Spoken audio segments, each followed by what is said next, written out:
Fala, meus queridos, tudo bom com vocês? Como é que vocês estão? Espero que bem. Bem-vindos a mais um vídeo neste dia pós-apocalíptico no Rio de Janeiro. Ontem choveu de forma absurda em todos os locais do Rio. Loucura com doideira. Assim como o nosso querido e amado Bitcoin. Loucura com doideira. Bom, vamos lá. Deixa eu mudar o gráfico. Porque, né, nós não queremos gráficos de operações cripto. Queremos o gráfico normal. O que a gente vai começar analisando aqui? Esse pontinho interessante aqui que eu tinha reparado no vídeo anterior. Eu tenho que ligar isso aqui porque eu sou péssimo em coordenação motora, tá, gente? Olha que interessante, uma coisa que eu vejo poucos analistas falando, vou ser bem sincero, também não me acho super especial por falar disso, longe de mim, mas o quanto que a 786 ela tem um impacto muito poderoso quando você tem uma projeção de Fibonacci. Muita gente fala para você fazer a operação até a 6118, outros para manter até a 100% do movimento. Mas pouca gente fala dessa 786 e eu sou um dos que defendo muito ela, porque eu acho que ela é uma zona de saída muito mais eficaz, né? Quando a gente comentou da possível bandeira gráfica, né? Se você traçasse uma Fibonacci inteira, você teria justamente até a 786 nesse processo aqui. Eu acho isso lindo. Vamos ver se a gente alterasse para cá, a gente não teria feito o movimento correto. Teria feito um movimento de 100%. Então, quem pensou em 100% traçando a partir desse ponto aqui, não errou. Assim como quem preferiu manter a 786 lá do topo. O ponto é, tanto aqui, pegando do topo anterior, essa santa coordenação, pegando do último topo, que foi a formação da nossa querida bandeira, quanto do topo máximo, que foi o topo histórico do Bitcoin, nós entramos em um limbo interessante. Por quê? Se você puxar a partir daqui, você coloca ali abaixo do 100% como próximo da nossa zona de suporte máximo, que eu acredito que vai ser o máximo que pode ser retestado nessa temporada, que é US$ 50.000 por unidade. Mas você ainda deixa uma margem até 40. Felipe, o que seria essa margem? Olha, nesse cenário aqui, eu acho que essa margem acaba virando, para não ser preocupante com a gente, pavio. Se virar pavio aqui, beleza. O que eu quero dizer? Bitcoin daqui, aí perde o fundo, toca em 50, aí tem aquele dia negro que estopa todo mundo, deixa um paviozão, mas fecha aqui em cima. Se for algo desse tipo, ainda está dentro da nossa tranquilidade. Está dentro de um cenário analisado e controlado. Fechou abaixo de 50, aí a gente já começa a ligar um sinal vermelho, que significa que a nossa análise deixou passar alguma informação importante. Então, esse é o ponto primário inicial aqui. Acredito que isso vai acontecer? Sinceramente, não. Não acredito.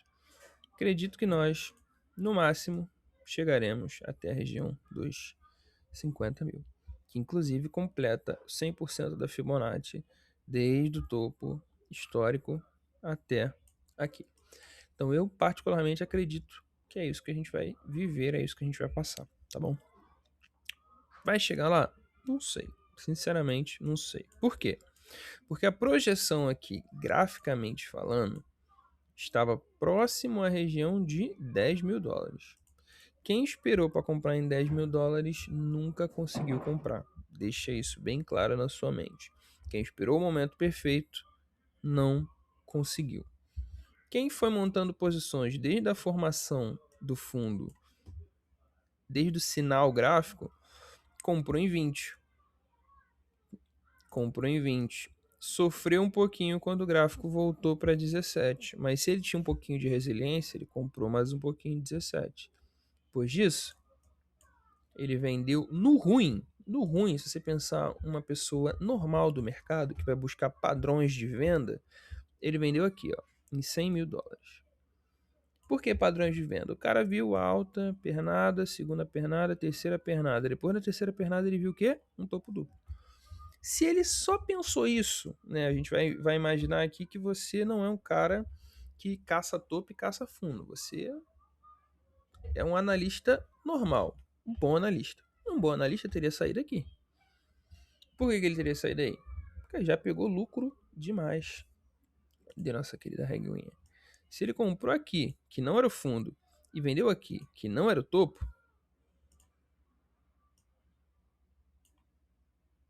ele conseguiu, brincando, 300% de lucro. Lembrando, ele não comprou no fundo, ele não comprou no topo. Por que eu tô falando isso? Porque isso é o que eu e você somos. Pessoas que não sabem onde é que eu topo e não sabem onde é que eu fundo. Então não tem por que a gente ficar se martirizando, tentando achar o topo, tentando achar o fundo. Não, não, não. Faz o simples, porque existe lucro no simples. Se o cara usa essa análise semanal pensando nesse topo duplo para fazer todo o movimento dele, ele teria ganhado 300% de lucro. Se ele usa a análise gráfica para comprar no momento que o RSI entrou na zona de sobrecompra, ele teria passado alguns mesezinhos de calorzinho e depois lucro infinito. É isso que se chama análise técnica na sua forma mais profissional. A gente não fica aqui caçando topo, caçando fundo. A gente teve uma evidência gráfica que valia a pena comprar, compramos.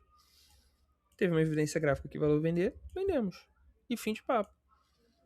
Se o cara teve mais resiliência de ver o gráfico cair, porque ele acreditou em uma quarta pernada, né? Porque já teria sido a quarta pernada de alta, primeira pernada, segunda pernada, terceira pernada, quarta pernada de alta. Beleza, legal, muito bom, parabéns pela sua resiliência. Mas se você fechou aqui, você não está errado. Você usou a sua análise técnica, ó, divergência gráfica, fez um topo duplo, dentro de um cenário de divergência gráfica do RSI, volume fraco. Então, amigo, você não errou, tá? Então, profissionalismo, pé no chão, esse é o ponto aqui em primeiro lugar. E aí, por isso que eu digo para vocês, existe a possibilidade de ir até 50? Existe, mas existe também a possibilidade do mercado enganar todo mundo, tá? O mercado vir, deixar aqui, quando chegar aqui, tum, tchau para cima. Por que o tchau para cima? A gente tem que entender que o gráfico nada mais é do que o sentimento das pessoas plotado em forma de candles. Então você não está analisando preço, você está analisando sentimento. Pensa nisso. Você não está analisando preço, você está analisando sentimento. Então, o que acontece se todo mundo está esperando 50 mil? Todo mundo vai meter 10 milhões de ordens de 50 mil aqui. Que chegar lá, tem que até trazer aquele site de novo para você. O que vai ter de ordem de 50 mil aqui não tá brincadeira. Aí o que o institucional, que é a galera que realmente cria essas ondas, vai fazer? Eles vão colocar a ordem de compra em cima. Por quê? Porque existem duas possibilidades aqui. Eu vou ter que apagar isso tudo, porque né, eu botei 10 mil desenhos aqui. Não, pera. Tinha que remover só os que não estão com coisa. Não, mantém. Isso aqui. O que acontece? Essa rapaziada toda, o que eles vão fazer? Existem duas opções, que é a forma que eles criam, tá? A primeira opção, eles vão colocar a compra em cima. Por que eles vão colocar a compra em cima? Porque a partir do momento que a compra deles atingir e o gráfico começar a subir, toda essa rapaziada que estava aqui embaixo vai automaticamente entrar no que a gente chama de FOMO. Fear of Missing Out. Medo de estar de fora. E aí vai mover a compra daqui para cá. E aí o que vai acontecer? Uma onda que poderia demorar muito até subir, eles conseguem encurtar esse tempo, porque eles trazem toda a rapaziada que estava aqui embaixo para cá para cima e entra todo mundo de uma vez. Entendeu? Ou eles colocam a compra aqui, de qualquer forma a compra mantém. No momento que essa rapaziada toda aqui comprar, eles vendem tudo, derrubam o gráfico aqui, estopa todo mundo e recompram lá embaixo. Esse é mais perigoso. Por que é mais perigoso, Felipe? Porque depende de mais dinheiro, depende de mais gente pensando dessa mesma forma. Então eu não posso dizer para você que vai acontecer. Talvez aqui tenha sido um evento disso. Formou o fundo, todo mundo, opa, o fundo é aqui, comprou e tudo mais, aí eles derrubaram o gráfico mais um pouco, estoparam todo mundo, que botou o stop logo abaixo, certo? Recompraram e aí tal para cima. Pode ser que isso tenha acontecido aqui? Sim. Pode ser que a gente veja isso acontecer aqui? Sim. Eu acho que a probabilidade maior nesse ponto é não chegar a 50. É o gráfico começar a subir antes, tá bom? Eu acredito que esse é o ponto principal e a gente precisa ficar de olho nisso, beleza? Felipe, mas por que o gráfico, você acredita que o gráfico ainda vai andar de lado muito tempo? Bom, porque tem muita merda no ventilador ainda, né? Muita merda no ventilador. E a gente precisa entender que qualquer mínima variação financeira mundial se reflete aqui, ó, no ouro.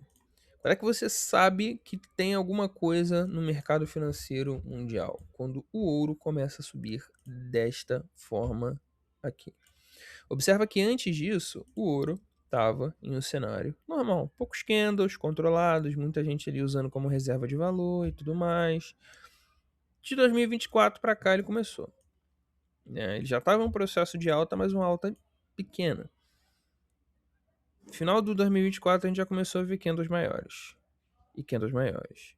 E candles maiores. O que, que isso significa? Significa que tem movimentação de grandes quantias. Tem institucionais, tem bilionários movendo dinheiro para ouro, fazendo reserva de capital.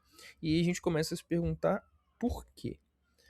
Se quem é o cara que movimenta o mercado acionário, né, tá se protegendo, por quê?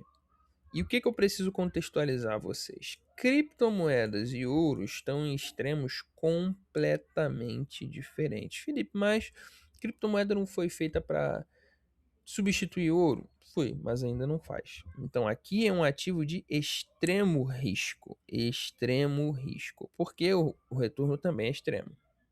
Então o cara pode perder 50% do capital dele hoje, como pode ganhar 300% do capital dele amanhã. Então, extremo risco. O ouro, não. O ouro é extremo conservadorismo. O que significa que não vai ganhar muito, mas também não vai perder muito. Por isso que ele é reserva de valor.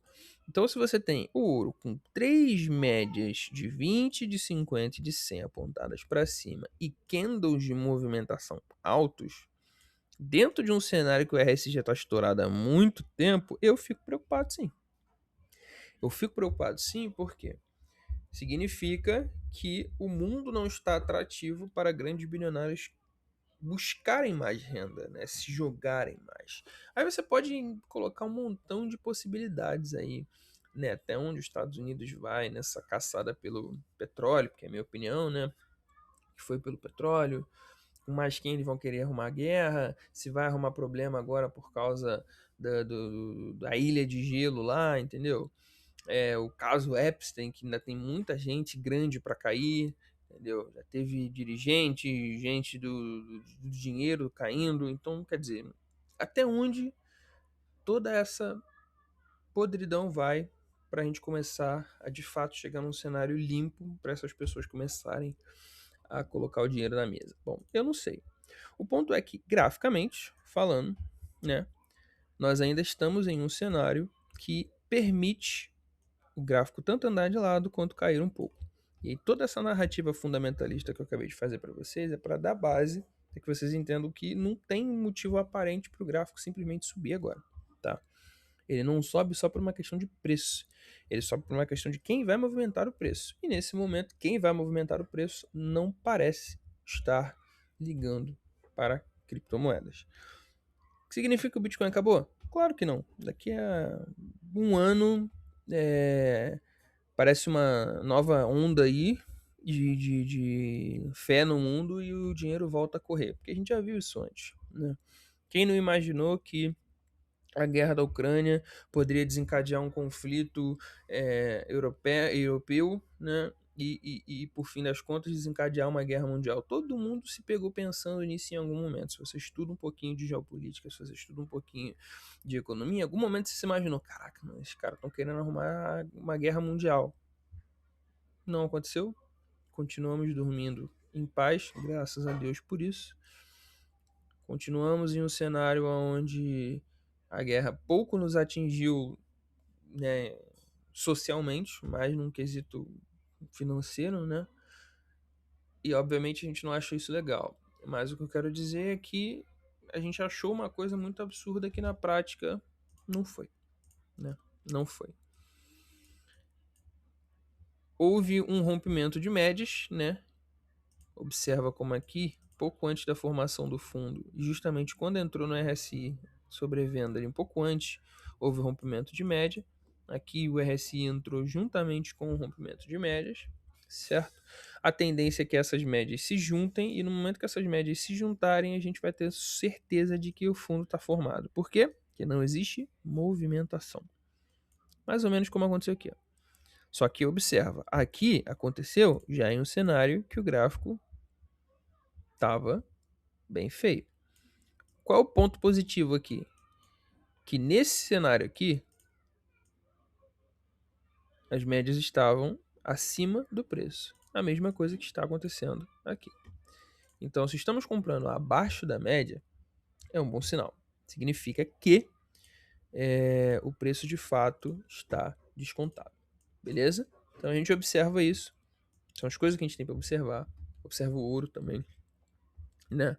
Ele está em um cenário extremamente esticado, mas não dá sinais. Eu achei até que ele poderia entregar depois desse pavio aqui, poderia entregar pelo menos uma volta até ali a média, o que também indicaria, fundamentalmente falando, que as pessoas estariam se lançando mais para ativos de risco, como o Bitcoin, mas isso ainda não parece ter acontecido, né? Então, o ouro ainda continua extremamente esticado. Olha a pernada que ele deu, olha o tempo que ele estava andando de lado, né? E do nada, né, dali de fevereiro de 2024 para cima, começou um tiro. E esse tiro me deixa preocupado, né? Vai cair? Vai cair. Mas até que ele caia, é bem provável que o Bitcoin também se mantenha de lado, só que apontando para baixo, certo? Dando uma olhadinha rápida na nossa render, ainda se mantém no mesmo cenário da semana passada. Observa que ela formou o fundo, retestou um pavio anterior, né? Agulhas geralmente são retestadas próximos ao fundo. O que é agulha, Felipe? É quando tem esse pavio grande demais. A gente chama de agulha. Então ele retestou próximo do fundo da agulha, beleza? Manteve o padrão de queda, sim. Estamos em uma tendência de baixa. Observa como os topos se encontram. Então é sim uma tendência de baixa. Fundos sempre maiores, topos sempre menores. Perdão, fundos sempre menores. Só que a gente retestou essa mesma região aqui do 1,18, segurou e nesse momento não fechamos abaixo. O que isso significa? Significa que nesse ponto, essa região aqui do 1,18, deixa eu ver aqui a mínima desse candle aqui, 1,21 aproximadamente, é a zona que a gente precisa ficar de olho. Perdeu isso aqui, fechou abaixo dessa zona aqui, desse fundo anterior, a gente já começa a esperar uma nova pernada para baixo, certo? Não fechou abaixo, é compra. Fechou acima, é muita compra. Mas nesse cenário, eu tenho duas opções para você. A primeira opção, se você quer comprar para longo prazo, aí eu fiz besteira aqui. Se você quer comprar para longo prazo, eu diria para você começar a acumular pequenas quantidades, sabendo que você pode sim ver essas pequenas quantidades sangrar um pouco mais. Então faça por sua conta e risco, tá bom? Agora, se você quer comprar por curto prazo, pô, Felipe, eu queria fazer um swing tradezão aí, o que eu faço? Aí você vai ter que esperar romper essa linha de tendência aqui. Rompeu a linha de tendência, fechou acima, aí é compra aqui. Venda onde? Aí você pode vender na 786 desse movimento aqui anterior. Vamos fazer aqui, só para te dar um valor exato. Você venderia próximo a 9 dólares e 30. Quanto que dá isso em porcentagem? Se você comprar aqui no rompimento, considerando que o rompimento aconteça aqui, tá? 9 dólares e pouquinho, mais ou menos aqui, né? Teria 200% de lucro numa operação simples. O que você vai fazer, Felipe? Eu vou fazer as duas, tá bom? Eu estou acumulando para longo prazo, mas se o gráfico me permitir um swing trade, a gente vai, né? 200% assim do nada, quem não quer?